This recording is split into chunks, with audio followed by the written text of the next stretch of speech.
समिति या संघ या एसोसिएशन। ठीक है, सबसे पहले परिभाषा लिखते हैं। परिभाषा से ही सारी चीजें स्पष्ट हो जाएंगी। समिति की परिभाषा लिखो। पहले लिखो मैकाइवर एंड पेज के अनुसार। मैकाइवर एंड पेज के अनुसार देखो, समिति मनुष्यों का एक समूह है। समिति मनुष्यों का एक समूह है जिसे किसी सामान्य उद्देश्य या उद्देश्यों के प्राप्त करने के लिए संगठित किया गया है।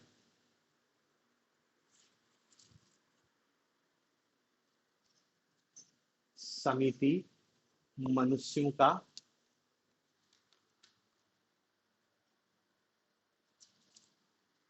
एक समूह है जिसे किसी सामान्य उद्देश्य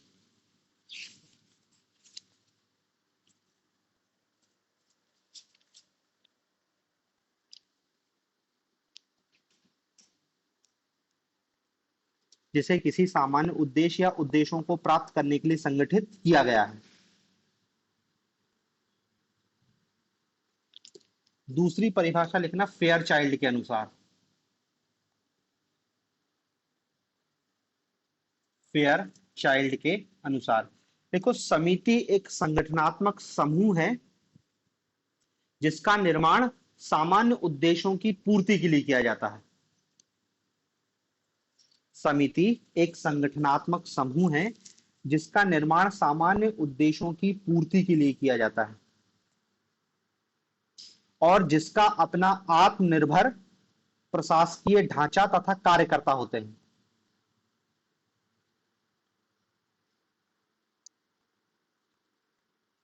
समिति एक संगठनात्मक समूह है जिसका निर्माण सामान्य उद्देश्यों की पूर्ति के लिए किया गया है और जिसका अपना आत्मनिर्भर प्रशासकीय ढांचा तथा कार्यकर्ता होते हैं। आत्मनिर्भर प्रशासकीय ढांचा तथा कार्यकर्ता होते हैं।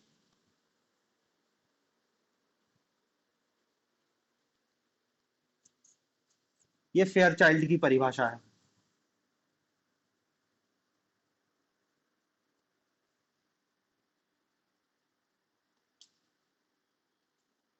ठीक है ना? तो बस ये दो परिभाषा समाजशास्त्रियों की, फिर एक कॉमन परिभाषा लिखो कि समिति को मनुष्यों के समिति को मनुष्यों के विचार पूर्वक बनाए गए एक ऐसे संगठन के रूप में परिभाषित किया जा सकता है। समिति को मनुष्यों के विचार पूर्वक बनाए गए एक ऐसे संगठन के रूप में परिभाषित किया जा सकता है। परिभाषित किया जा सकता है जिसके एक या कुछ उद्देश्य होते हैं। जिसके एक या कुछ उद्देश्य होते हैं और साथ ही जिसकी अपनी एक कार्यकारिणी भी होती है।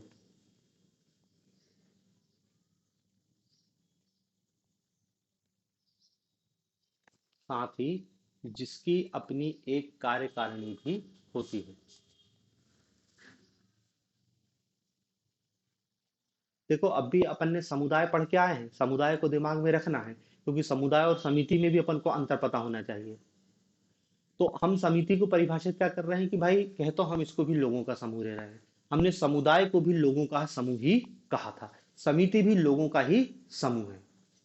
लेकिन समिति की जो परिभाषा हम बता रहे हैं वो क्या बता रहे हैं कि ये मनुष्यों का तो समूह है और इसकी स्थापना की जा रही है। देखो, समुदाय में अपन ने नहीं लिखा शब्द कि समुदाय की स्थापना की जाती है। समुदाय में तो हमने लिखा कि समुदाय का विकास स्वतः होता है।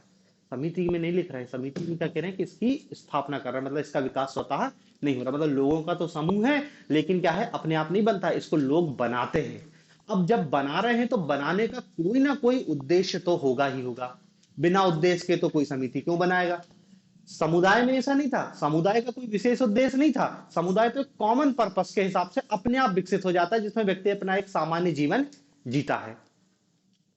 ठीक है ना? जैसे ग्रामीण समुदाय है, ग्रामीण समुदाय में अब गणेश जी बिठाना है तो उनने कहा कि एक समिति बना लो, गणेश उत्सव समिति। उनने कहा कि भैया गांव के लोग इसके सदस्य हो जाएंगे। तो वो समिति हो गई।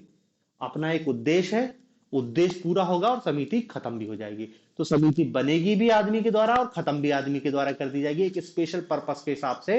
बस फिर अगले साल जब गणेश जी बिठाएंगे तो फिर से गणेश उत्सव समिति बनाएंगे, चंदा इकट्ठा करेंगे।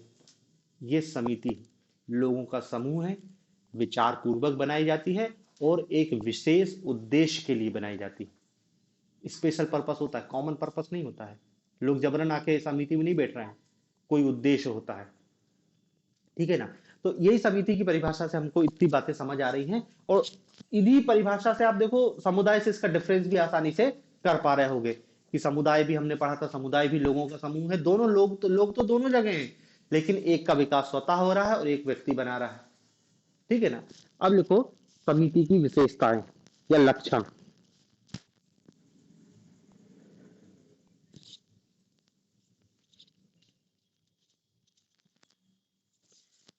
समिति की विशेषताएं या लक्षण, पहला पॉइंट वही आएगा, व्यक्तियों का समूह।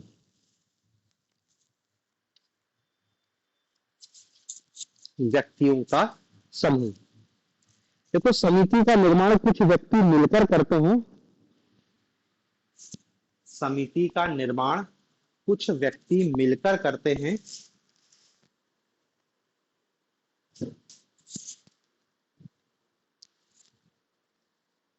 अतः समिति एक मूर्त संगठन है। समिति का निर्माण कुछ व्यक्ति मिलकर करते हैं, अतः समिति एक मूर्त संगठन है। समझ रहे हैं ना, मूर्त संगठन। व्यक्तियों के अभाव में आप किसी समिति की कल्पना नहीं कर सकते। ऐसी कोई समिति नहीं है जिसमें व्यक्ति ना हो, उसको समिति नहीं कहेंगे। फर्जी समिति हो सकती है, लेकिन सैद्धांतिक रूप से वो कोई समिति नहीं होगी जिसमें व्यक्ति ही ना हो। दूसरी विशेषता लिखे, निश्चित उद्देश्य।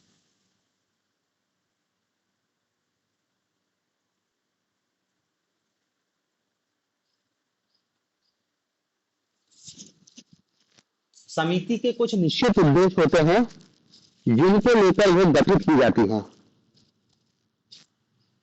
समिति के कुछ निश्चित उद्देश्य होते हैं जिनको लेकर वह गठित की जाती है।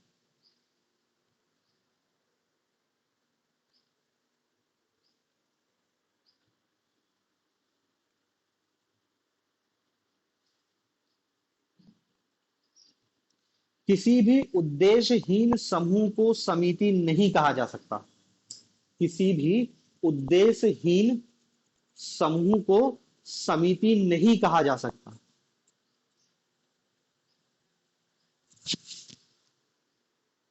किसी भी उद्देश्यहीन समूह को समिति नहीं कहा जा सकता। बिना उद्देश्य की समिति नहीं। भाई लोगों को तुमको इकट्ठा करना है, लोगों का समूह है, तो कुछ तो बताना पड़ेगा क्यों इकट्ठा हो रहे हैं। उद्देश्य होना चाहिए, कोई विशेष पर्पस होना चाहिए। राजनीतिक दल भी एक टाइप की समिति है जिसका उद्देश्य क्या है। बहुत सारी की समिति, अभी अब प्रकार पढ़ेंगे तब समझ आएगा। तीसरी विशेषता लिखो, विचार पूर्वक स्थापना।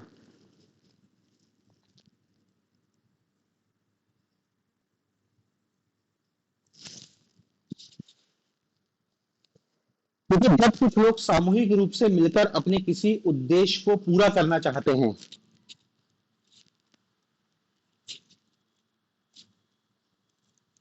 जब कुछ लोग सामूहिक रूप से मिलकर अपने किसी उद्देश्य को पूरा करना चाहते हैं तो एक संगठन का निर्माण करते हैं जिसे समिति कहा जाता है। जब कुछ लोग सामूहिक रूप से मिलकर अपने किसी उद्देश्य को पूरा करना चाहते हैं तो एक संगठन का निर्माण करते हैं। तो एक संगठन का निर्माण करते हैं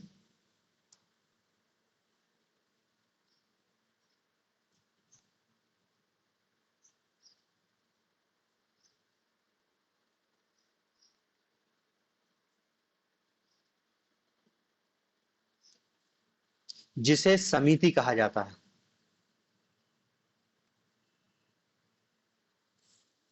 जिसे समिति कहा जाता है। समुदाय की भांति इसका विकास स्वतः नहीं होता। समुदाय की भांति इसका विकास स्वतः नहीं होता।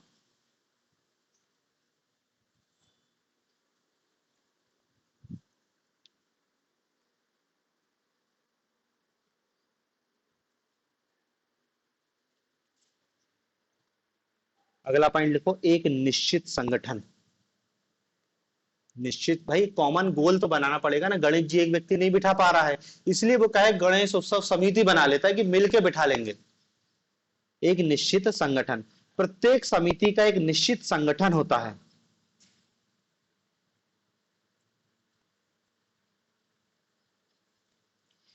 प्रत्येक समिति का एक निश्चित संगठन होता है। संगठन के अभाव में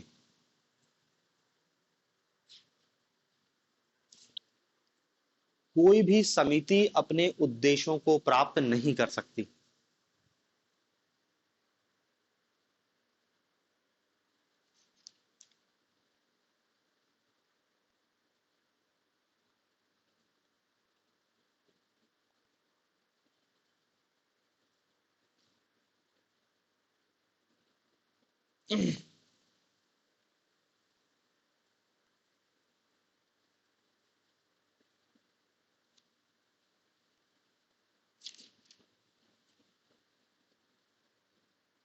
संगठन के अभाव में कोई भी समिति अपने उद्देश्यों को प्राप्त नहीं कर सकती। फिर अगला पॉइंट लिखना, नियमों पर आधारित।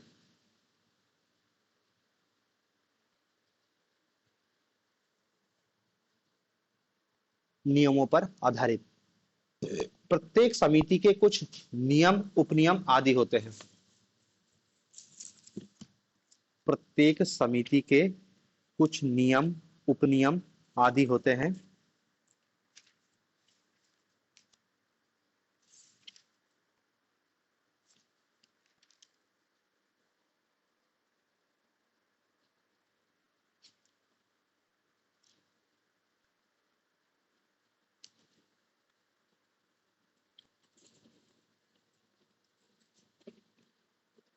जिनके माध्यम से सदस्यों के आचरण को निर्देशित एवं नियमित किया जाता है।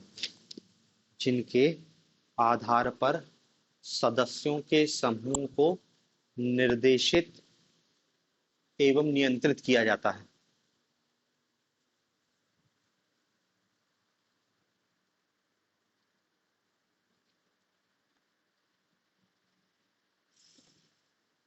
ठीक है, अगला पॉइंट लिखना, ऐच्छिक सदस्यता, वॉलेंट्री मेंबरशिप।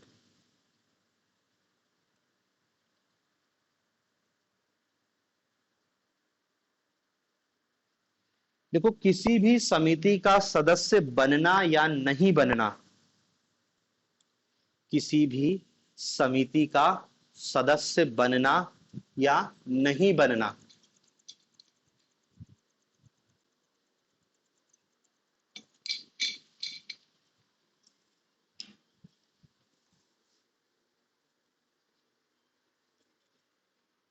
बनना या नहीं बनना व्यक्ति की इच्छा पर निर्भर करता है। व्यक्ति की इच्छा पर निर्भर करता है।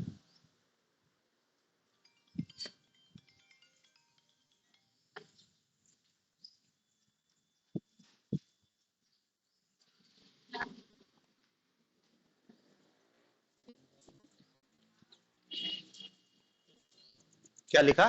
किसी भी समिति का सदस्य बनना नहीं बनना व्यक्ति की इच्छा पर निर्भर करता है। अपने हित या रुचि के अनुसार व्यक्ति किसी भी समस्त अपनी अपने हित या रुचि के अनुसार व्यक्ति किसी भी समिति का सदस्य बन सकता है और जब चाहे त्यागपत्र दे सकता है। व्यक्ति किसी भी समिति का सदस्य बन सकता है और जब चाहे त्यागपत्र दे सकता है।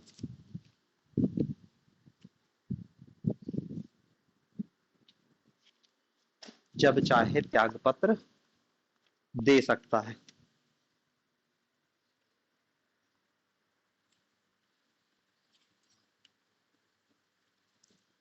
अगला पॉइंट लिखो, अस्थायी प्रकृति।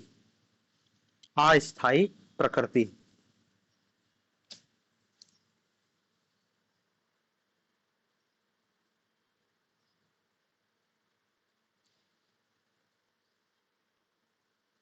देखो, समिति कुछ उद्देश्यों की पूर्ति के लिए विचार पूर्वक बनाई जाती है।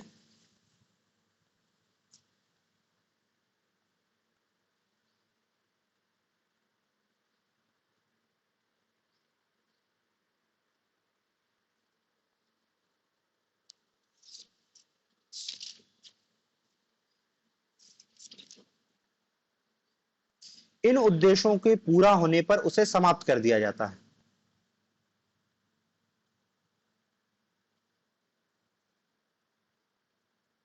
इन उद्देश्यों को पूरा होने पर उन्हें समाप्त कर दिया जाता है।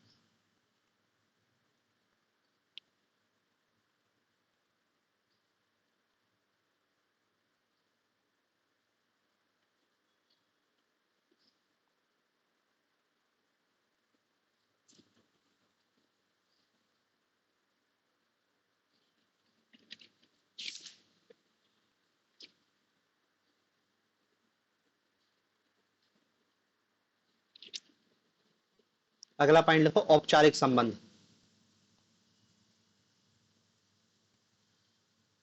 औपचारिक संबंध। देखो, समिति के सदस्यों के बीच पाए जाने वाले संबंधों की प्रकृति औपचारिक होती है।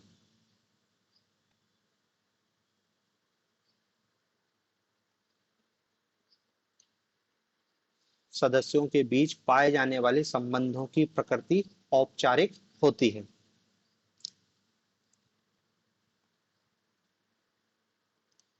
सभी सदस्यों के साथ घनिष्ठता स्थापित नहीं हो पाती। सभी सदस्यों के साथ घनिष्ठता स्थापित नहीं हो पाती। बड़ी समिति है, लोग एक दूसरे को जान भी नहीं पा रहे हैं, जान भी पा रहे हैं, जब तक उद्देश्य पूरा हुआ समिति खत्म हो गई तो संबंध में घनिष्ठता नहीं आ पाती। अगला पॉइंट लिखो, साध्य ना होकर साधन है। समिति साध्य ना होकर साधन है। समिति साध्य ना होकर साधन है। देखो, कोई भी समिति साधारणतः कुछ उद्देश्यों की पूर्ति का साधन मात्र है।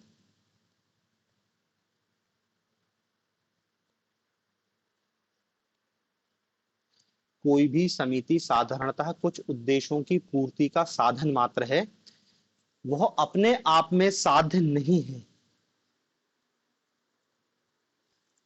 वह अपने आप में साध्य नहीं है।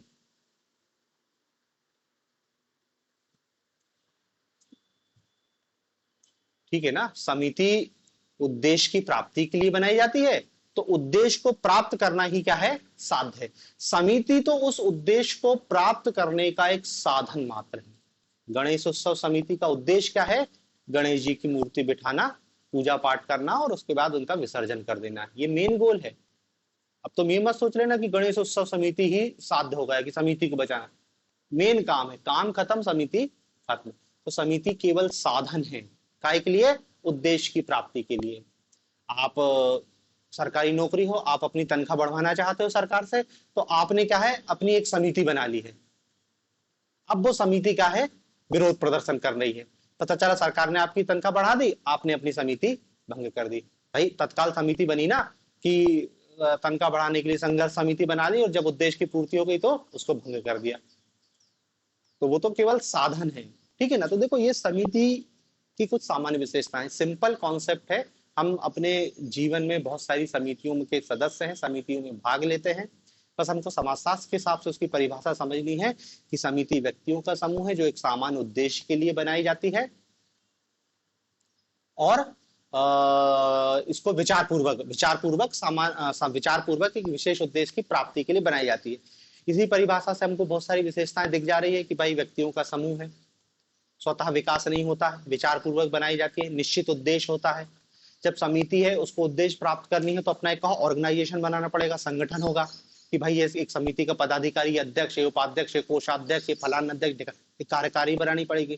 फिर कुछ नियम कानून बनाने पड़ेंगे समितियों के समिति के नियम कानून बनाने पड़ेंगे ना, कि गणेश उत्सव समिति है तो कोई दारू पी के समिति में नहीं आएगा भैया, जो दारू पिएगा उसको समिति से भगा देंगे। तो कुछ नियम कानून बनाने पड़ेंगे। अब ये बड़े स्तर पे होता है कि भाई शहरों में मनोरंजन का, जैसे नाइट क्लब है, नाइट क्लब भी क्या एक समिति है जिसका उद्देश्य तुम्हारा मनोरंजन करना, तो वहां पे भी कुछ नियम कानून है कि ये कपड़े पहन के आना पड़ेगा, इतने से इतना आना पड़ेगा, ऐसे नियम कानून। बिना नियम कानून के कोई समिति नहीं चल सकती है, उनका एक ऑर्गेनाइजेशन होता है। फिर समिति बहुत बड़ी हो जाती है तो प्रत्येक समिति के सदस्य एक दूसरे के बिल्कुल पक्के दोस्त नहीं होते हैं, नॉर्मल रिलेशन रहता है। तो यही सब क्या है हमने समिति की विशेषताओं में लिखा है। नॉर्मल था, एक बार पढ़ोगे तो याद हो जाएगा, उसमें कुछ जटिल चीज है नहीं।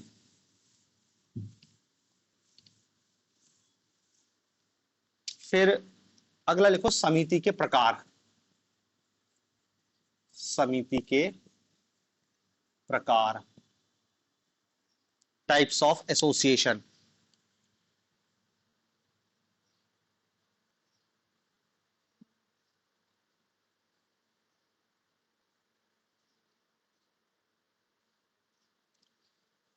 लिखो हित, रुचियों या उद्देश्यों के आधार पर हमको विभिन्न प्रकार की समितियां देखने को मिलती हैं।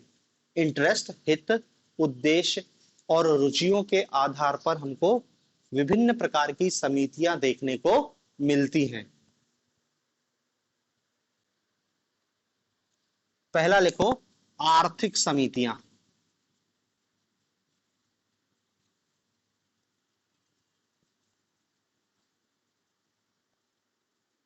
आर्थिक समितियां,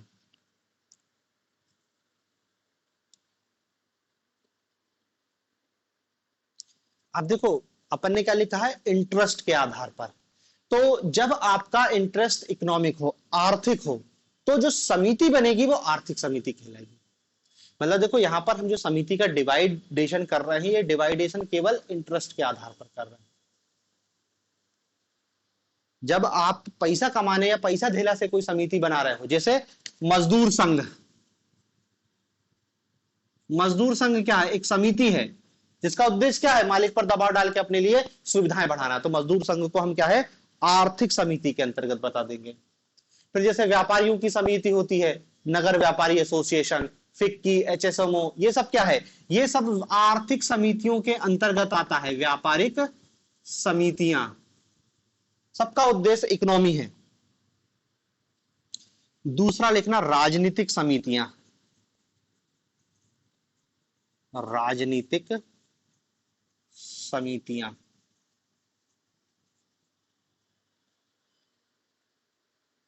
राजनीतिक समिति जान ही रहे हो, जिनका उद्देश्य राजनीति करना हो, उनने अपना एक समिति बना ली, इसको राजनीतिक समिति कहते हैं। इन्हीं को हम क्या जानते हैं, राजनीतिक दल के नाम से। राजनीतिक दल राजनीतिक समितियों के अंतर्गत आता है। तीसरा लिखना सांस्कृतिक समितियां।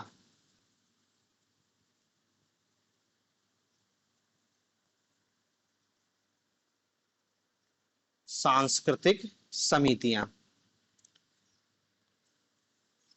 सांस्कृतिक क्या है, धार्मिक और सांस्कृतिक काम के लिए जो समितियां स्थापित की जाती हैं। जैसे बहुत सारे कल्चरल फंक्शन के लिए किया जाता है, रामकृष्ण मिशन बन गया है, या फिर कोई और समाज है जो क्या है संस्कृति और धर्म के क्षेत्र में कार्य कर रहा है, तो वो सांस्कृतिक एवं धार्मिक समितियां जाएगी। चौथा लिखना शैक्षणिक समितियां। शैक्षणिक समितियां, छात्र संघ, समाजशास्त्री परिषद, वैज्ञानिक संघ, शिक्षा से जो रिलेटेड है वो सब शैक्षणिक समितियां हैं। पांचवा लिखना मनोरंजनात्मक,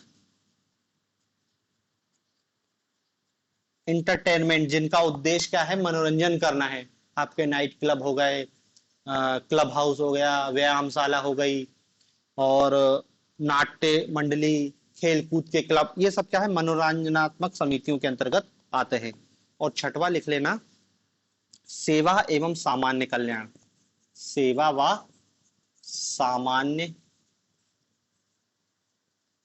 कल्याण, वही जो समाज सेवा के लिए स्थापित की जाती हैं, जैसे अनाथालय बना देना, आदिवासी कल्याण परिषद बना देना, महिला उत्थान कल्याण समिति, दलित उत्थान कल्याण समिति, विकलांगों की सहायता, कुछ भी ऐसा, ये सब क्या है, सेवा समितियों के अंतर्गत आती है। ठीक है। तो देखो ये समितियों के इतने प्रकार हैं, सामान्य से प्रकार है। अब समाजशास्त्री मैकाइवर एंड पेज ने समाजशास्त्र में समितियों को कुछ विशेष रूप से विभाजित किया है। ये समितियों का प्रकार है मैकाइवर के अनुसार, मैकाइवर और पेज।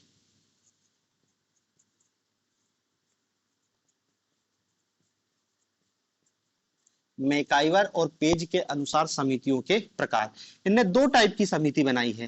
पहली टाइप की समिति को वो कहते हैं अविशेषीकृत समिति,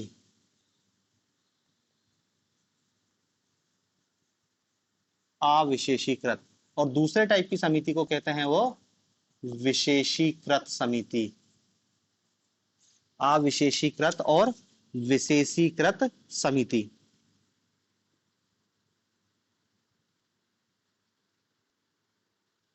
ठीक है ना। अब देखो अविशेषीकृत समिति से उनका कहने का, और ये भी जो डिवाइड कर रहे हैं ना, ये भी इंटरेस्ट के आधार पर ही कर रहे हैं, हित के आधार पर, हितों के आधार पर। डिवाइडेशन का आधार वही है, इंटरेस्ट, मतलब जिसको कहते हैं, मतलब के आधार पे। तो देखो जब वो अविशेषीकृत समितियों की बात करते हैं तो ये दरअसल क्या है, सरल समाजों की विशेषता है, सरल समाजों, जनजातीय समाजों में इस टाइप की समितियां हमको देखने को मिलती हैं। सरल समाजों, जनजातीय समाजों में इस टाइप की हमको समितियां देखने को मिलती हैं। जैसे कोई जनजातीय समूह है, वो एक टाइप की क्या है, अविशेषीकृत समिति है। फिर आप इसी में कह सकते हो कि आयु समूह, एज ग्रुप के आधार पे कोई समिति बन गई। लिंग समूह, महिला और पुरुष की अलग अलग समिति बन गई। पितृसत्तात्मक परिवार, इसको भी वो अविशेषीकृत समिति के अंतर्गत ही रखते हैं।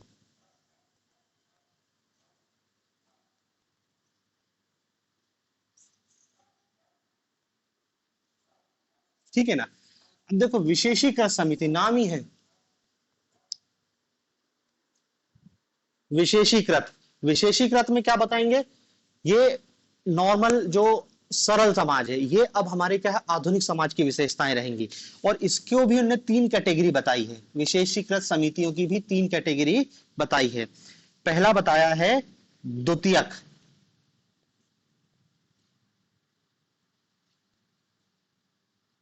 द्वितीयक, द्वितीयक, फिर मध्यस्थ और प्राथमिक, ऐसा करके तीन है। प्राथमिक, द्वितीयक, मध्यस्थ नहीं, द्वितीयक, मध्यस्थ और प्राथमिक।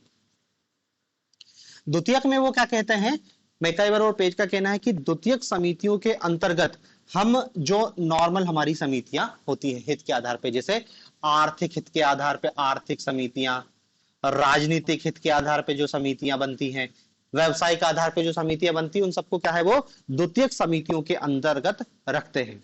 मतलब इनका उद्देश्य उपयोगितावादी, इसके कोष्टक में लिख सकते हो चाहो तो, ये क्या है, उपयोगितावादी, अपने मतलब के लिए जो समितियां बनाते हैं वो सब द्वितीयक समितियों के अंतर्गत रखते हैं। और मध्यस्थ के अंतर्गत वो क्या है, शैक्षणिक हित वाली समितियों को रखते हैं, शैक्षणिक हित, समझ रहे ना, आपके स्कूल, कॉलेज, विश्वविद्यालय, वो सब क्या है, वो शैक्षणिक समिति है, तो वो कहते हैं ये मध्यस्थ समिति है।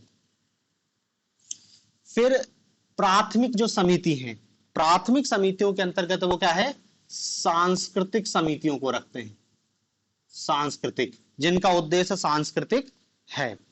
मतलब सांस्कृतिक के अंतर्गत आपकी धर्म, संस्कृति, समाज सेवा, सारी चीज। तो ये तो देखो, आपको समिति के प्रकार पूछे तो मैकाइवर और पेज को फोकट घसीट के लाने की जरूरत नहीं है, सीधे बताओ कि हित और उद्देश्य के आधार पर समिति इतने प्रकार की होती, बात खत्म होती है। ये तो मैंने इसलिए बता दिया कि कभी 3 नंबर में पूछ सकता है कि मैकाइवर के अनुसार समिति के प्रकार, तो कम से कम बता तो दो कि विशेषीकृत और अविशेषीकृत, इतने में 3 नंबर मिल जाएंगे। बस इतना याद रख लेना कि विशेषीकृत है और अविशेषीकृत, दो टाइप की समितियों की चर्चा करी है मैकाइवर पेज ने हितों के आधार पर। ठीक है, तो देखो ये आपकी समितियां हो गई हैं। समितियों को पढ़ने के माध्यम से आप समिति के उदाहरण को तो आसानी से समझ जाएंगे कि कौन कौन सी समितियां हैं, क्योंकि अगला टॉपिक हमको संस्था पढ़ना है। तो फिर क्या है, संस्था और समिति में कंफ्यूज होता है व्यक्ति कि किसको संस्था कहें किसको समिति कहें। क्योंकि जैसे हम स्कूल, विश्वविद्यालय, विश्वविद्यालय को संस्था भी मानते हैं समिति भी मानते हैं, तो किस आधार पे समिति मानते हैं किस आधार पे संस्था। तो आपके दिमाग में पहले समिति का कॉन्सेप्ट क्लियर है, तो आगे फिर क्या है, संस्था का कॉन्सेप्ट क्लियर हो जाएगा। ठीक है, तो ये समिति कंप्लीट हो गई, संस्था वाला टॉपिक अपन अब कल देखेंगे।